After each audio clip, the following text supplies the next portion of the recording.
Assalamualaikum warahmatullahi wabarakatuh. Selamat pagi anak-anakku yang hebat. Hari ini Ustadz akan menyampaikan tentang tema 3, peduli terhadap makhluk hidup. Hari ini kita termasuk pembelajaran 2. Pembelajaran 2 tentang hak dan kewajiban dalam memanfaatkan tumbuhan. Manfaat dari tumbuhan dapat dijadikan bahan makanan dan sebagai penghasil oksigen. Jadi tumbuhan bisa dimanfaatkan, bisa dikonsumsi oleh manusia, kemudian juga memberi manfaat, memberikan oksigen kepada manusia. Kita berhak memanfaatkan tanaman untuk memenuhi kebutuhan kita. Namun, kita juga memiliki kewajiban untuk memanfaatkan tanaman dengan bijak. Kita boleh memanfaatkan tumbuhan, tapi digunakan seperlunya dan tidak merusak lingkungan. Contoh hak dan kewajiban memanfaatkan tumbuhan. Buku tulis. Saya contohkan buku tulis. Buku tulis berasal dari serat kayu pohon yang diolah.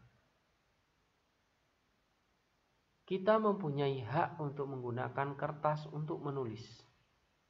Tapi kita juga mempunyai kewajiban menghemat kertas agar tidak banyak pohon yang ditebang. Jadi kita harus menghemat kertas ya anak-anak. Karena ternyata kertas itu bahan bakunya dari serat kayu pohon. Tetapi pada saat ini juga ada alat-alat canggih yang mengolah daur ulang dari buku-buku yang tidak terpakai. Kemudian dicetak kembali. Ya. Itu menjadi hemat.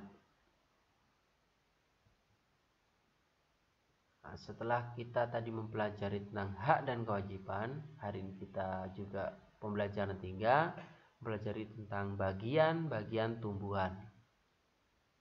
Yang pertama, bagian daun. Bagian daun itu adalah bagian tumbuhan yang berbentuk lembaran dan tumbuh pada cabang-cabang batang. Kemudian ada batang. Ini kalian bisa lihat di video itu, di gambar apa yang saya sampaikan, bahwa ada panahnya ya, itu sudah sesuai begitu ya. Kalian amati. Kemudian ada batang, bagian tumbuhan yang berada di atas tanah. Kemudian ada akar, bagian tumbuhan yang tertanam dalam tanah atau beberapa ada di atas permukaan tanah. Akar, bagian tumbuhan yang tertanam dalam tanah atau beberapa ada di atas permukaan tanah.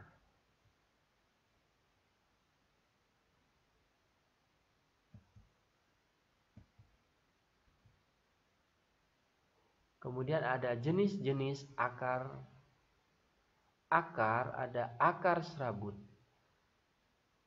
Apa sajakah jenis-jenis akar? Nah, contohnya di sini ada akar serabut. Akar serabut dimiliki oleh tumbuhan berkeping satu. Contohnya padi, jagung. Akar serabut berbentuk seperti serabut dan berukuran kecil. Akar tunggang. Akar tunggang dimiliki oleh tumbuhan berkeping dua. Contohnya mangga, jambu. Akar tunggang terdiri atas satu akar besar dan akar-akar lain merupakan cabang dari akar utama. Fungsi dari akar: menyerap air dan zat hara dalam tanah. Kemudian menguatkan berdirinya tumbuhan pada tempat tumbuhnya dan menyimpan cadangan makanan.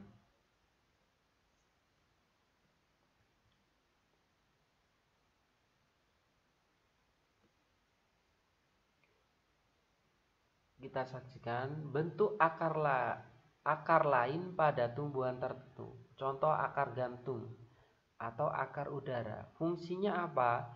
Fungsinya mengambil uap air dari udara. Contohnya pohon beringin seperti gambar. Kemudian ada akar napas.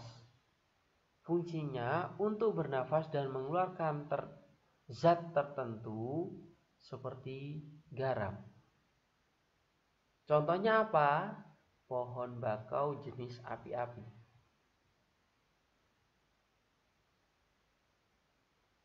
Kemudian ada pada gambar akar papan atau banir. Fungsinya apa? Membantu tegaknya tumbuhan agar kokoh, kuat ya.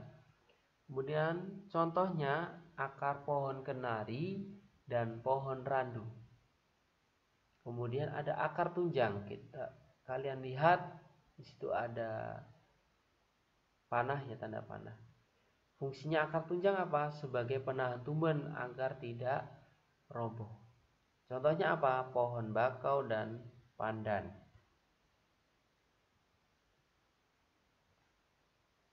Kemudian ada batang, bagian tumbuhan yang berada di atas tanah.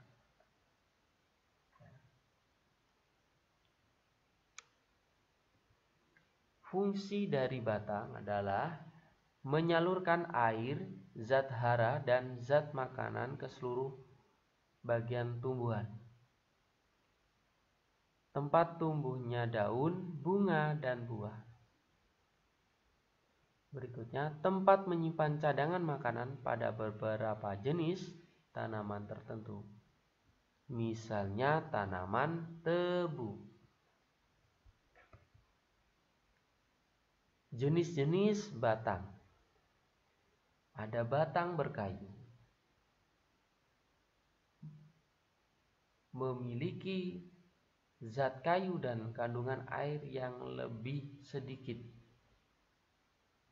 Contohnya ada pohon jati, pohon mangga, dan pohon beringin. Kemudian ada batang basah dan berongga. Batang basah bertekstur lunak karena mengandung lebih banyak air dan udara. Contohnya bayam, pohon kacang, jagung, dan bambu. Daun berfungsi tempat fotosintesis.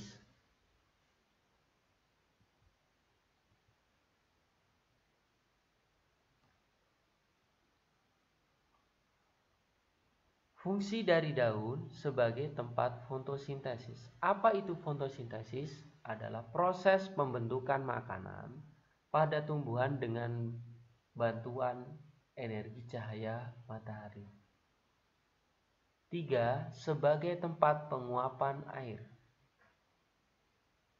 Berikutnya, sebagai alat pernafasan tumbuhan.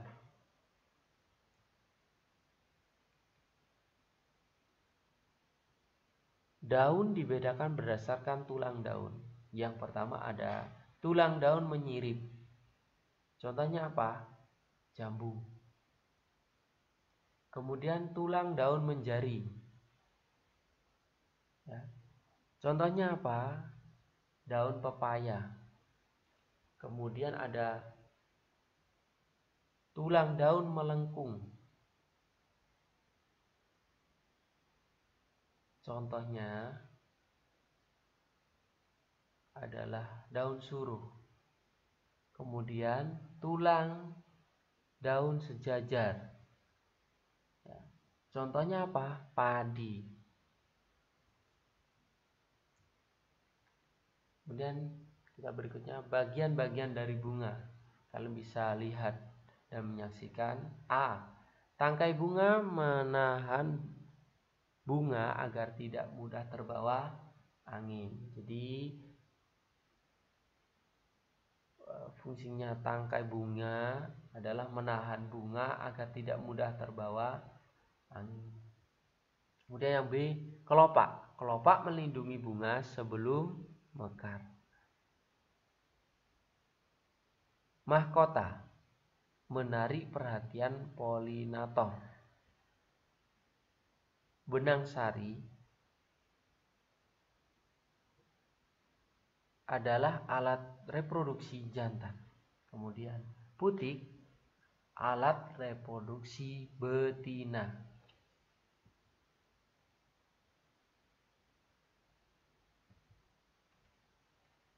Sini ada daging buah, biji dan kulit buah.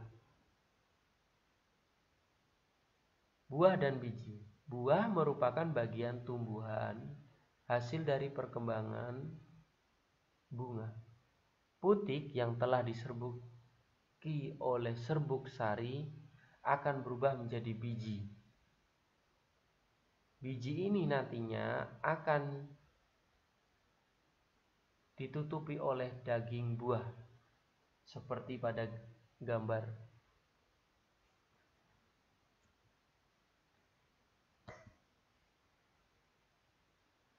Terima kasih anak-anak. Wassalamualaikum warahmatullahi wabarakatuh.